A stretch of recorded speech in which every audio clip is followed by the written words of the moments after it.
खिड़की की तरफ थी। कुर्सी पर बैठा शख्स शहर को देख रहा था। उसकी पीठ ईशा और विक्रम की तरफ थी। ईशा ने गला साफ किया। मिस्टर सिंघानिया, मैं ईशा रॉय हूँ।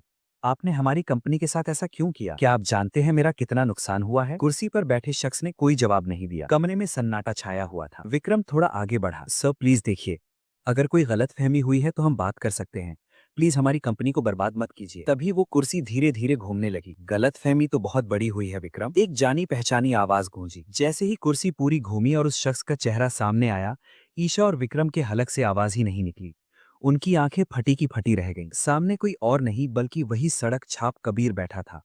लेकिन आज वो फटे कपड़ों में नहीं बल्कि लाखों के इटालियन सूट में था। हाथ में महंगी घड़ी और चेहरे पर एक राजा जैसी अकड़ थी। कबीर ने अपनी उंगलियां आपस में फंसाईं और मुस्कुराया। स्वागत है मेरे ऑफिस में ईशा। कॉफी पियोगी या फिर जमीन पर गिराने की आदत अभी भी नहीं गई? ईशा की मुंह से सिर्फ एक शब्द निकला, कबीर। विक्रम, जो अभी भी सदमे में था, हकलाते हुए बोला, ये नहीं हो सकता।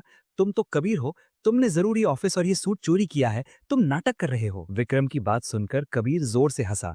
उसकी हंसी में एक ऐसा डर था जिससे विक्रम की रूह कांप गई। कबीर ने अपनी मेज पर रखा एक बटन दबाया। अगले ही पल 4 बड़े सिक्योरिटी गार्ड्स अंदर आए और कबीर के सामने सिर झुकाकर खड़े हो गए। सर, क्या हम इन दोनों को बाहर निकालें? हेड ऑफ सिक्योरिटी ने पूछा। कबीर ने हाथ के इशारे से उन्हें रुकने को कहा। नहीं, अभी नहीं। आज मैं देखना चाहता हूं कि जब औकात बदलती है तो लोगों की जुबान कैसे बदलती है। कबीर अपनी कुर्सी से खड़ा हुआ और धीरे धीरे चलकर ईशा के पास आया।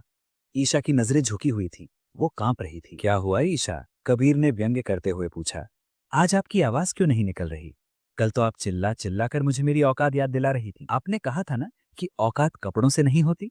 बिल्कुल सही कहा था। देखिए, आज मेरे कपड़े बदल गए लेकिन मैं वही कबीर हूँ और आप भी वही ईशा हैं।